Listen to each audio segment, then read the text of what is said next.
Hey everyone, it's Leanne. Welcome to another video on my YouTube channel. Today I'm going to share with you this cute little penguin card I created, and I used the Snow Cool stamp set from Lawn Fawn for this card. So to begin, this is an A2 size card, which most of my cards are, and it's 4 1/4 by 5 1/2, and this is the Snow Cool stamp set. I'm going to use distressed ink. This is tumbled glass and cracked pistachio, and I will use this for the background. So starting with a cracked pistachio, because that's the darker of the two colors, I'm bringing that in from the top of the card and blending it as the background or the sky in my scene. So using the circle tool blender, I'm just coming in on my cardstock and very lightly doing round circles and making sure all of the ink is dispersed as evenly as possible. Coming in with the blue now, I'm going to bleed that from the green into the bottom of my sky, and I'm going to fade that out as it gets towards the bottom of the sky as much as I can. It's always nice to leave a lighter horizon line. So now for stamping, I'm going to use Versamark ink, and I'm going to use the background that are the snow droplets from that same stamp set. And I'm going to do some embossing on the distress ink that I put on the cardstock previously. So I zapped that with my heat tool just to make sure that that distress ink was dry. And then coming in with the Versamark ink, I'm going to stamp the background. You won't see the stamp because Versamark is a clear sticky ink. But then I'm going to put my white embossing powder on top. And then once I run that under my heat tool, that will harden and become glossy and create this beautiful snow effect in the background.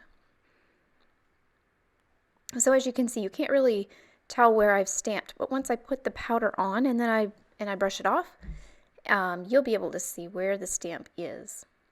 So just sprinkling it around, making sure it's getting on all the edges of the stamped area.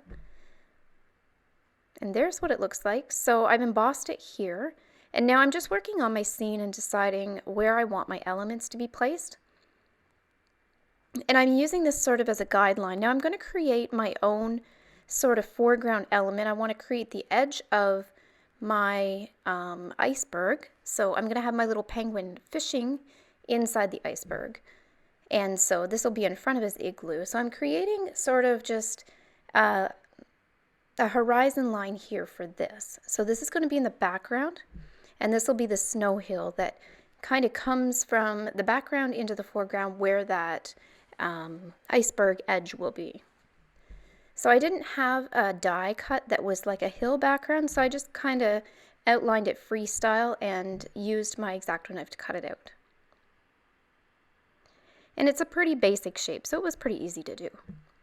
So I put that down with my tape roller, and I'm just going to trim off the edges here so it's flush with the edge of the card. So everything lines up nice and straight.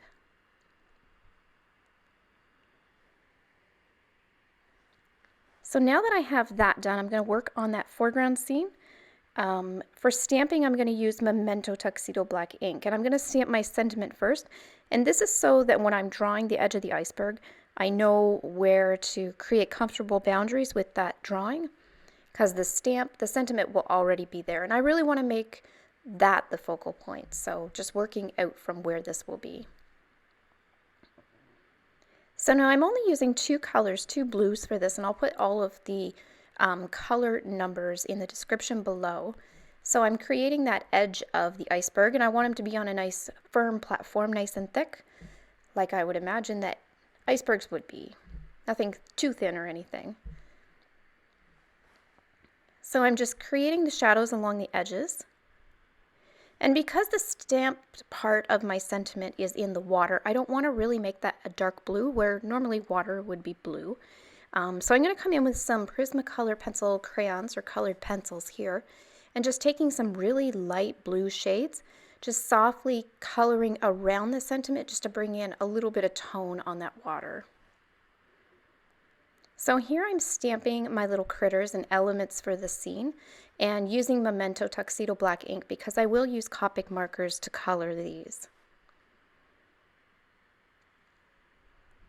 So just getting these all stamped.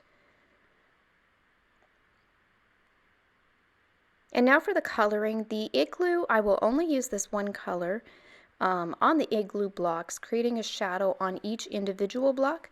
And then I'm doing a curved line from the top left to the bottom right and making sure it's curved just to give more of that reflection of the round igloo shape. So this one's actually super easy to color, but it adds a nice effect with that shadow that way. Now switching over to the little penguin, I'm going to bring in some of this teal color because I want to pull in some of the sky color into the elements as well. So when you're coloring a scene, it's always helpful if you have a small limited palette and you disperse it around the scene so that it doesn't, it creates a nice harmony that way. And then if you have some elements you want to be your focal point, you might drop in a vibrant color or something that's a little bit contrasty. So I guess in this sense, his belly could be part of the contrast because I'm using a warmer tone where everything else is colored in cool shades. And then the rule too, I've mentioned this in other videos, is if you have a spot color, make sure that you add it to more than one element. And it doesn't have to be a large application. You still want it to be a focal point color. But by doing this, it softens the contrast, so it doesn't become the only element you see. You really want people's eyes to travel around the scene and look at everything individually and just take in the scene as a whole at the end. So I've added that yellow color to the inside of the igloo and it's creating that warm light. So imagining that they're having a little party in there, or it's just a nice warm cozy home for the penguin. And then for his skin, I decided to do purple as well, just to pull in some more of those cool tones. And I'm going to use these colors on the fish too, and that helps balance out the scene and disperses those colors around. For these three elements, I'm going to attach these with foam tape because everything else is very flat in this scene and they are primary elements, so they will be raised up a little bit from the picture because of this. And with the igloo, I want that breaking the horizon line of the hill behind it. And so what that does is it brings your eye through the scene a little bit more, so it's not just singularly on the snow hill or singularly in the background. It sort of bleeds into one another and it helps your eye travel throughout the scene. Now with my fish, I'm going to have him jumping out of the water. So I'm going to use this micron pen and I'm using 03. And I'm going to create a little fishing pole for my penguin because I want him to be fishing. And so I'm just very carefully drawing this on and then doing the handle grip here for the fishing pole. And then I'm going to go in and add all the little hooks for the fishing line as well. What the fishing line would thread through, I guess. So I've done a lot of fishing. I don't fish much anymore, but I did when I was younger, and I really fished a lot with my grandparents, and I even ice fished once, and it was really, really, really cold. But I do remember it well.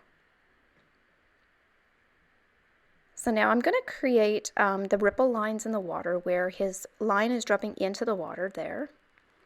And then the little expression lines off the fish because he's jumping out and kind of saying hello or don't catch me.